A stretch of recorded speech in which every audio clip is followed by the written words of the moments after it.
Querido ouvinte, esteja sendo cumprimentado nessa hora. Queremos fazer um vídeo muito especial, que o tema é sugestivo. É possível conhecer a Deus? Agora, eu gostaria de fazer uma oração muito breve, mas para pedir que o Santo e Bom Espírito de Deus possa nos dar entendimento e luz clara para expor esse tema tão importante, para que nós possamos ser salvos para o reino de Deus. Nosso querido Deus, nosso eterno Pai, rogamos a Ti neste momento que o Senhor nos conceda o Teu Santo e Bom Espírito, para que nós possamos colocar esse tema de forma muito clara e que possa ser inteligível para todos. Guarda-nos tanto na exposição quanto na compreensão, Senhor Deus. Em nome de Jesus, amém. Querido ouvinte, Deus, ele se dá a conhecer de diversas maneiras. Para Moisés, ele se deu a conhecer de uma forma, para Abraão de outra forma, para Isaac e Jacó de outra forma.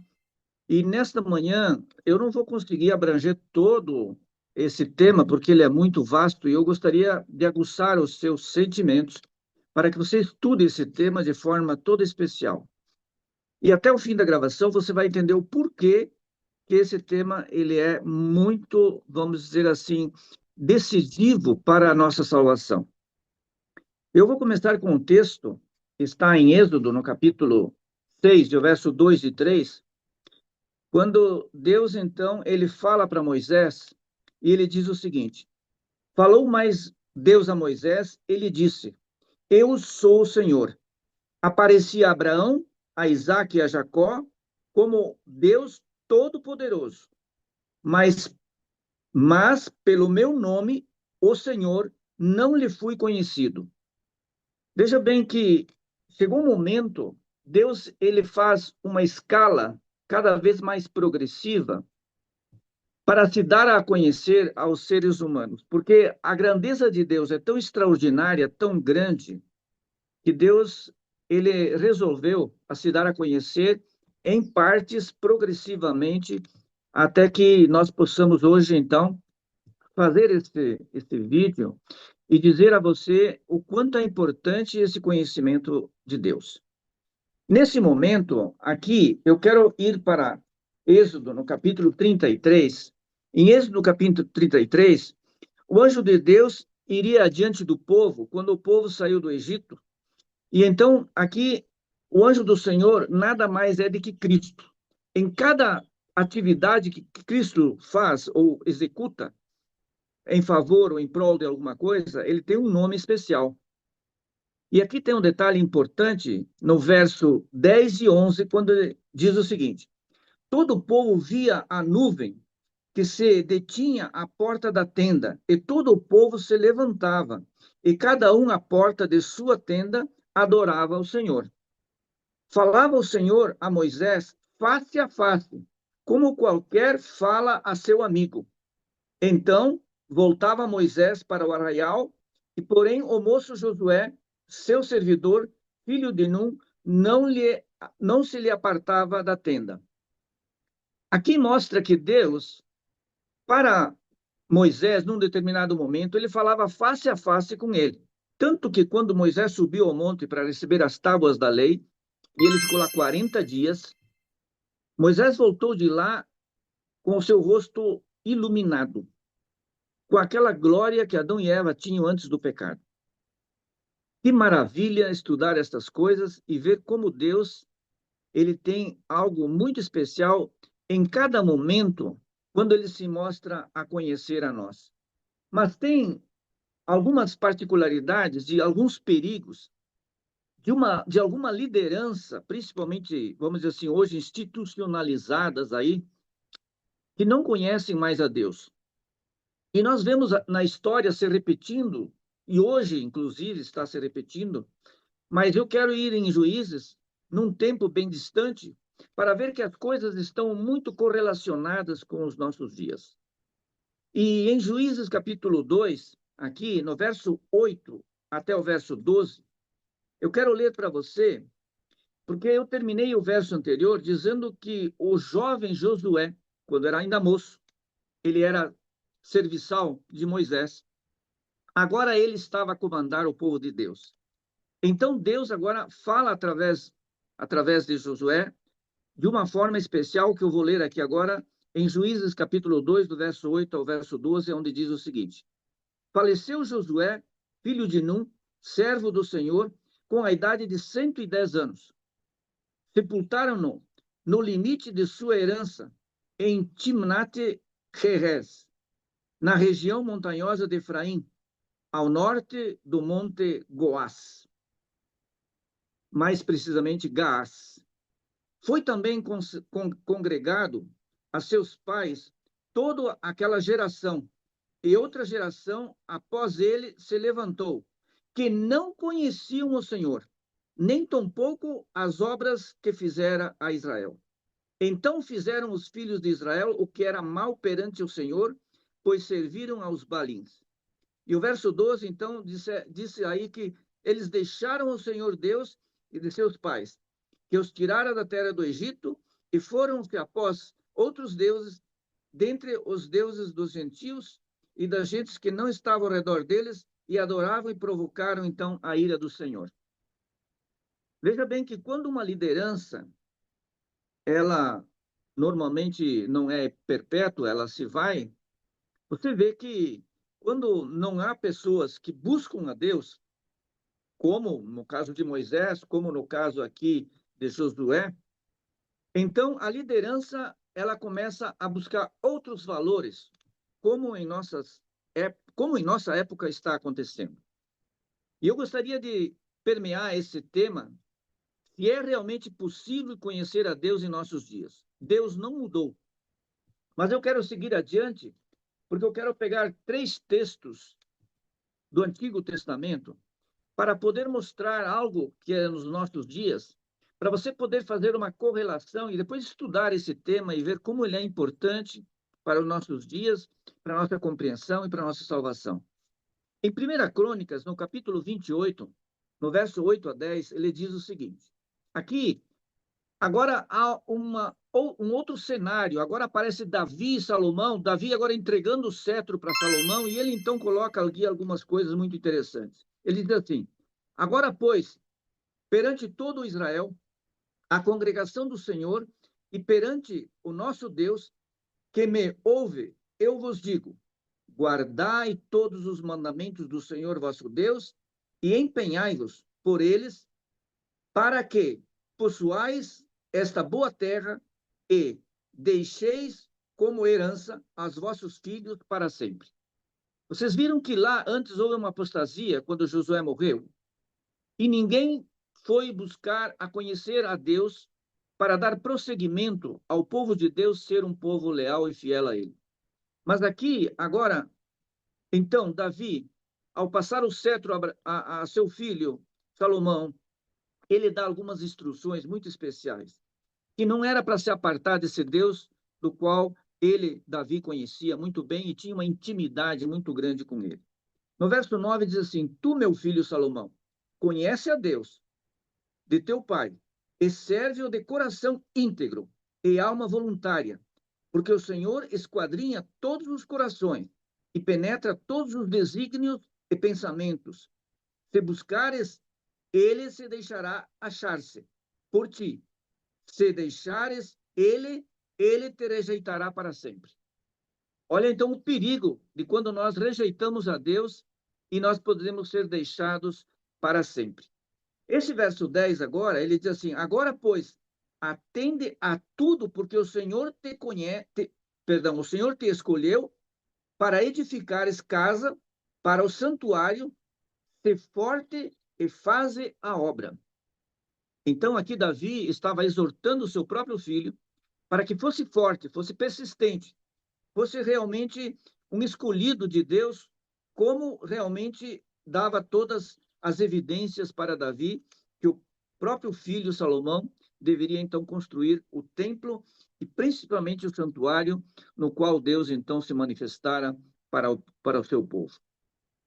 Mas agora, visto essas 3 passagens do Velho Testamento, vamos para o Novo Testamento, lá em No Evangelho de João, no capítulo 17, verso 3, Jesus faz uma colocação especial num verso bíblico. Ele diz assim: "E a vida eterna é esta, que te conheçam a ti, o único Deus verdadeiro, e a Jesus Cristo a quem enviaste." Quando Jesus diz que a vida eterna é esta, que te conheçam a ti, o único Deus verdadeiro, e a Jesus Cristo a quem enviaste, Jesus não dá chance nenhuma de ter vida eterna se nós não crermos nisso. E olha, tem muita gente aí que crê em 3, 4 deuses e não sei mais o quê, e não sei mais o quê, idolatria e não sei mais o quê. Isso é muito sério, gente. O que nós estamos falando hoje se trata da vida eterna. Porque foi o próprio Jesus quem falou. Ele disse: a vida eterna é essa, que te conheço a ti, o único Deus verdadeiro, e a Jesus Cristo. Se você não crê nisso, comece a observar, estude, veja por você mesmo as Escrituras e tudo o que o seu credo pode parecer estar correto. Mas quando Jesus disse que a vida eterna é que te conheçam a ti, que era o Pai, e a Jesus, é porque é possível ser conhecido. E essa possibilidade, ela começa com o teu desejo, com a tua vontade, com a tua, vamos dizer assim, com o teu desígnio, com o teu objetivo de realmente conhecer a Deus aqui, porque ninguém verá o céu e nem a Deus lá se não o tiver conhecido aqui. E esse conhecimento que Deus fala na palavra é uma intimidade desenvolvida que o crente deve estar fazendo diariamente em todas as circunstâncias da vida que Deus proporciona ocasiões para que você o possa conhecer. Tanto na fidelidade, quanto no seu corpo, quanto na sua mente, quanto nos seus atos, enfim, em todas as circunstâncias da vida, você pode demonstrar que você conhece ou não a Deus de verdade. Agora, Deus, ele quer, né, não só que nós o conheçamos, como ele quer habitar em nós. Isso é algo que, vamos dizer assim, transcende um pouco a nossa compreensão humana. Então, em João, no Evangelho de João, no capítulo 14, eu quero mostrar para você aqui algo que talvez você nunca tenha se dado conta, e se você se deu conta, louvado seja Deus. Aqui, no capítulo 14 de João, no verso 21 a 23, Jesus falou algo importante quando ele anunciou que ele depois se manifestaria de forma diferente numa outra dispensação, que ele era o Consolador. E ele diz o seguinte: aquele que tem os meus mandamentos e os guarda, esse é o que me ama. Aquele que me ama será amado por meu Pai, e eu também o amarei, e me manifestarei a ele. Verso 22. Disse-lhe Judas, não Iscariotes: de onde procede, Senhor, que te estás para manifestar-te a nós e não ao mundo? Verso 23 agora é o verso especial. Jesus respondeu: se alguém me ama, guardará a minha palavra, e o meu Pai o amará, e viremos para ele e faremos nele morada. Veja bem, querido irmão, querido ouvinte, Deus, ele quer habitar em você e em mim. Você não pode ser incrédulo nessa questão. Mas como pode ser isso? Veja bem, Deus quer morar em mim, um pobre pecador, mas ele quer purificar esse templo, e esse templo que é você. E aí então nós podemos ver muito bem como Paulo ele descreve essa questão em 1 Coríntios. E aí nós podemos ver aqui, muito interessante, no capítulo 3 de 1 Coríntios, quando Paulo faz uma declaração e também, vamos dizer assim, um ensinamento para nós nesse dia, quando ele diz no verso 16 e 17 o seguinte, de 1 Coríntios capítulo 3: não sabeis que vós sois o santuário de Deus e que o Espírito de Deus habita em vós? Paulo faz uma pergunta aqui. Vocês não sabem que vocês são templo, santuário de Deus e que Deus quer habitar em vocês? Agora, no verso 17, ele diz assim: se alguém destruir o santuário de Deus, Deus o destruirá, porque o santuário de Deus, que sois vós, é sagrado. Veja bem, querido ouvinte, Deus, ele nos fez de uma forma tão magistral que muitos poucos cristãos conhecem os propósitos que Deus tem para com você e para comigo. E aqui está uma meditação, e por isso está sendo feita essa meditação, porque essa mensagem ela tem um viés voltado para a salvação. Nesse último tempo em que estamos vivendo, Deus quer preparar um povo, e você está sendo convidado para isso, para fazer parte, para que quando Jesus voltar, ele tenha um povo realmente que tenha, vamos dizer assim, refletido o caráter de Cristo, de forma plena. Então, Jesus está fazendo o último trabalho no santuário celestial nesse tempo. E ele quer que você conheça tanto o Pai quanto a ele. Agora, querido ouvinte, Deus ele está fazendo todo o empenho nesse tempo. E o diabo está fazendo todo o empenho para que você não conheça essa realidade, não conheça essa verdade, e você não creia nisso. E você sabe que vai chegar um momento que a porta da graça será fechada, e do tempo do fechamento da porta da graça até a volta de Jesus, veja bem, querido ouvinte, vai ser um tempo que eu não sei quanto. Mas nesse tempo, se você não estiver com Cristo dentro do seu coração, você não vai poder subsistir nesse tempo tão tenebroso que o diabo está preparando, justamente para que você não seja um salvo no reino dos céus. E esse tempo está se aproximando a passos largos. E nós precisamos nos comunicar, nós precisamos colocar essas verdades ao conhecimento de todos, para que nós possamos nos preparar com muita, vamos dizer assim, com muita seriedade e com muito, vamos dizer assim, empenho, para que realmente essas verdades possam ser conhecidas, que é o objetivo do Evangelho eterno de Apocalipse 14, verso 6. O objetivo final de Apocalipse 14, versos 6 e 7, é Cristo em vós, a esperança da glória. Esse é o mistério do Evangelho eterno, que muito pouco é pregado e muito pouco é conhecido. Mas eu queria seguir adiante, porque Cristo, em Lucas capítulo 20, no Evangelho de Lucas, no capítulo 20, aqui tem um detalhe, eu peço perdão ao ouvinte, porque não é no capítulo 20, é no capítulo 17. Às vezes a gente no falar, acaba misturando os versos nos assuntos que são pertinentes ou de igual sentido. Mas no capítulo 17 de Lucas, Jesus, aqui, ele teve um embate com os escribas e fariseus, e aqui Jesus foi interrogado pelos fariseus sobre quando viria o reino de Deus, e aí então Jesus respondeu: não vem o reino de Deus com visível aparência, nem dirão ele aqui ou está lá, porque o reino de Deus está dentro de vós. Quando Cristo fez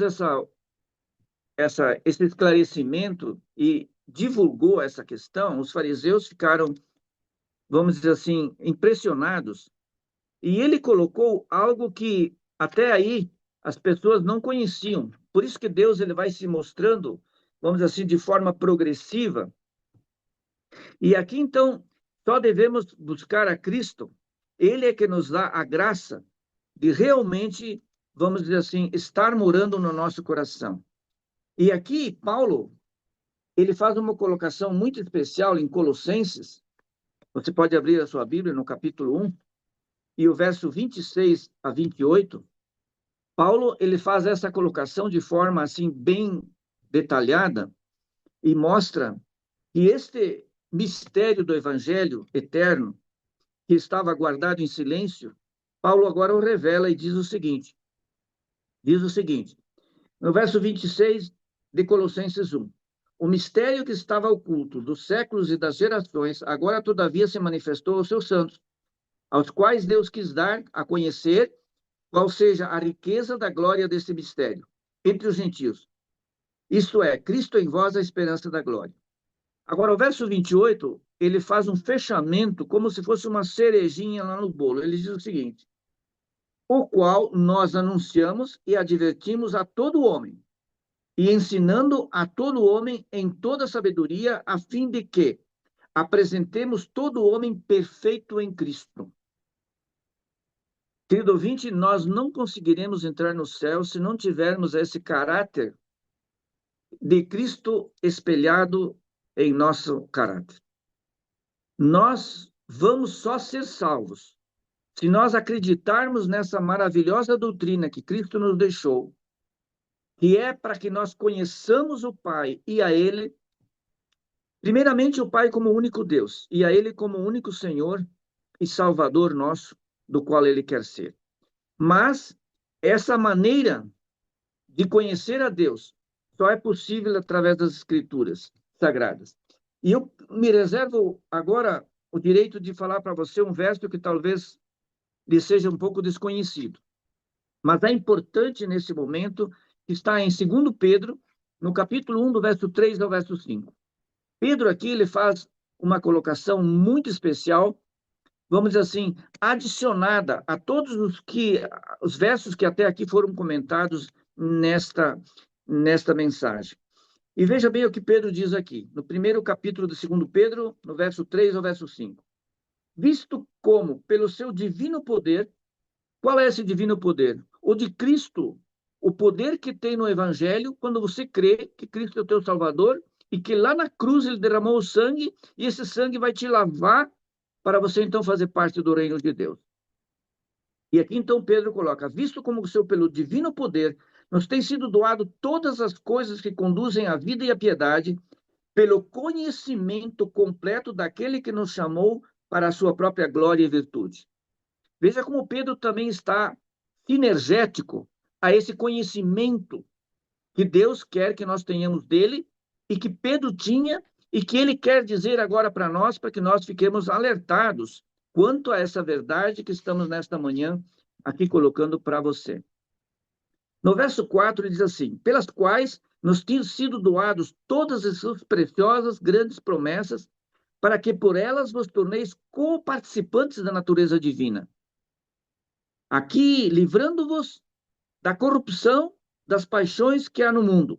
Por isso mesmo, vós reunindo toda a vossa diligência, associai a vossa virtude, e com a vossa virtude o conhecimento. E aí ele continua dizendo todas as particularidades que você precisa para realmente conhecer esse Deus do qual estamos nessa manhã aqui, então, colocando para você. Agora, quando Pedro diz que por essas coisas todas, principalmente as promessas de Deus, vos torneis co-participantes da natureza divina, existe aí um credo, existe aí hoje uma falácia de que não é possível você parar de pecar, que você não pode ter a coparticipação com a natureza divina de Deus, e isso está, vamos dizer assim, enchendo de alegria o nosso adversário, que é o diabo. A palavra de Deus, ela é bem clara. Ela dá propensão a que você conheça a Deus e que você seja coparticipante da natureza divina, porque Cristo está te oferecendo isso pelo poder do Evangelho, do qual ele conquistou para você e para mim. Agora, eu preciso acreditar nisso, eu preciso buscar isso, eu preciso estudar isso, eu preciso, então, realmente não ser um incrédulo nessa parte. E há uma teologia hoje aí vagando por todos os preâmbulos das doutrinas, que é impossível deixar de pecar, que você não vai até a volta de Jesus, enfim, tudo isso. Não é isso que a Bíblia ensina. Agora, não é possível conhecer a Deus por mim mesmo, senão através da palavra de Deus e de Cristo Jesus. Porque ele disse, em Lucas capítulo 10, é muito interessante isso, porque em Lucas, no capítulo 10, Jesus faz uma colocação aqui muito especial, no verso 21 e 22. E aí, preciso conhecer essas coisas para que a gente possa, então, ligar todos os pontos e realmente, então, buscar essas promessas e que elas se cumpram em você e em mim de uma forma toda verdadeira. Lucas 10, 21 e 22 diz o seguinte, naquela hora, exultou Jesus no Espírito Santo e exclamou, graças te dou, ó Pai, Senhor do céu e da terra, porque ocultaste essas coisas aos sábios e instruídos e as revelaste aos pequenos. Sim, ó Pai, porque assim foi do teu agrado. Tudo me foi entregue por meu Pai. Ninguém sabe quem é o Filho, senão o Pai. E também ninguém sabe quem é o Pai, senão o Filho. E aquele a quem o Filho quiser revelar.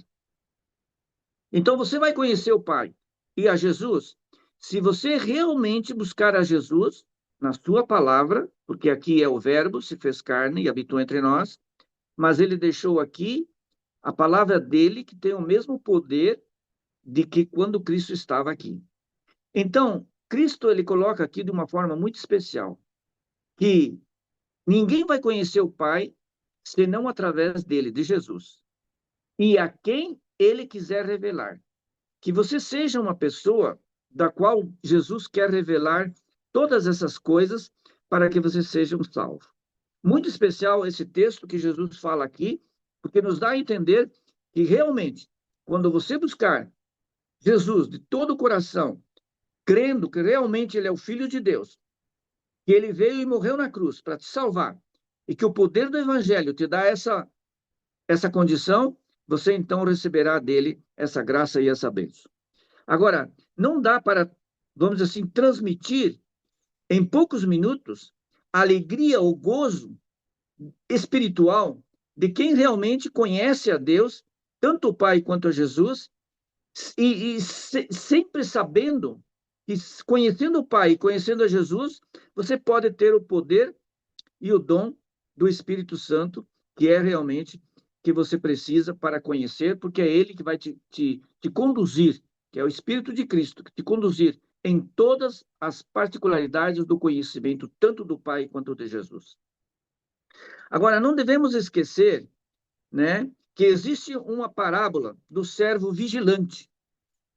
E essa parábola do servo vigilante, ela é muito própria para encerrar essa mensagem desta manhã, porque nós não devemos ser servos inativos, não vigilantes, porque o servo vigilante é aquele que realmente busca e está aguardando a volta do seu Senhor. E em Lucas capítulo 12, o verso 35 a 48, eu não vou ler tudo isso, mas aqui Jesus ele faz uma colocação muito veemente, porque essas coisas são muito importantes. Porque essa parábola do servo vigilante, ele diz, cingindo ou cingido esteja o vosso corpo e acesas as vossas candeias. Veja que cingido o vosso corpo quer dizer preparado, e acesas as vossas candeias quer dizer que a tua fé, né, que é realmente a candeia é uma luz que brilha na medida em que você realmente é uma virgem, que a sua lâmpada esteja acesa. Sede vós semelhante a homem que espera pelo seu senhor ao voltar ele das festas do casamento, em que, quando vier e bater a porta, logo lhe abram. E aqui ele faz uma descrição muito importante, porque ele diz: bem-aventurado aquele servo a quem o Senhor, quando vier, o encontre vigilante. Em verdade vos digo que ele há de cingir-se e dar-lhe lugar à mesa, e, aproximando-se, o servirá. Quer ele venha na segunda vigília, quer na terceira vigília, bem-aventurados sois aqueles, e assim o achar. E aqui até o verso 44, 48, mas eu queria fazer uma colocação do verso 44, quando ele diz: verdadeiramente vos digo que aquele servo que realmente estiver vigilante na volta de Cristo e tiver realmente aceitado ao convite de fazer parte dos salvos, principalmente em conhecer a Deus, o Pai, e a Jesus, ele diz que confiará todos os bens. E no verso 47, ele dá uma promessa: diz, aquele servo, porém, que conheceu a vontade do seu Senhor e não se aprontou, nem fez segundo a sua vontade, será punido com muitos açoites. Você sabe que a nossa salvação, ela já está providenciada, ela já está provida por Jesus Cristo. Mas eu preciso demonstrar perante o universo e em todas as minhas atividades durante a minha vida, para que os anjos e todo o universo saiba que não vai ser um perigo eu, Adenis, estar no reino dos céus. E tudo isso eu posso mostrar para o universo e para os anjos e para Deus, mediante o acreditar, mediante o buscar esse conhecimento de Deus, Pai e de Jesus Cristo. Agora, eu não posso terminar essa mensagem sem dizer algo para você muito importante. Não nos é simplesmente possível conhecer a Deus, o Pai e a Jesus Cristo. É requerido, é uma condição necessária para a minha salvação e sua salvação. Esse conhecimento, hoje, ele está sendo obliterado pela mídia, pelo celular, por muitas falácias, por crenças, por incredulidades, por tudo que o diabo está fazendo para afastar você, para afastar eu, para afastar a tua família, para afastar você, os teus filhos, enfim, todos nós, desse conhecimento de Deus e do reino dos céus. Eu vou fazer um apelo especial nesta hora, para que você medite nessa questão, porque ninguém verá o Senhor sem a santificação. Hebreus fala isso. Agora, essa santificação, ela não se dá se não estiver Deus em nós. Só é santificado algo quando Deus está nele. Não existe santificação sem a presença de Deus no coração do crente. Que você possa ter entendido essa mensagem tão especial e que você possa, além de entender, se aprontar como esse servo da parábola de Lucas 12, que você pode ler do verso 35 ao verso 48 na sua Bíblia. E você veja como é importante ser um servo que está vigilante, observando todas as coisas que estão acontecendo. Hoje, ao nosso redor, o diabo está fazendo de tudo para que você se distraia com um monte de coisas, para você não ter tempo de conhecer a Deus, o Pai e nem a Jesus Cristo. E essa questão, muitas pessoas vão ser apanhadas de surpresa, porque Jesus está voltando. E você precisa ter esta compreensão e se aprontar, se preparar, porque ninguém se prepara de uma hora para outra. Se você quer fazer parte da noiva de Deus, você precisa se preparar com um belo vestido, que é o caráter de Cristo. Que você possa ter entendido essa mensagem, possa estar, então, gravada no seu coração, e lá na eternidade você possa me dizer, valeu a pena você ter feito essa mensagem. Amém.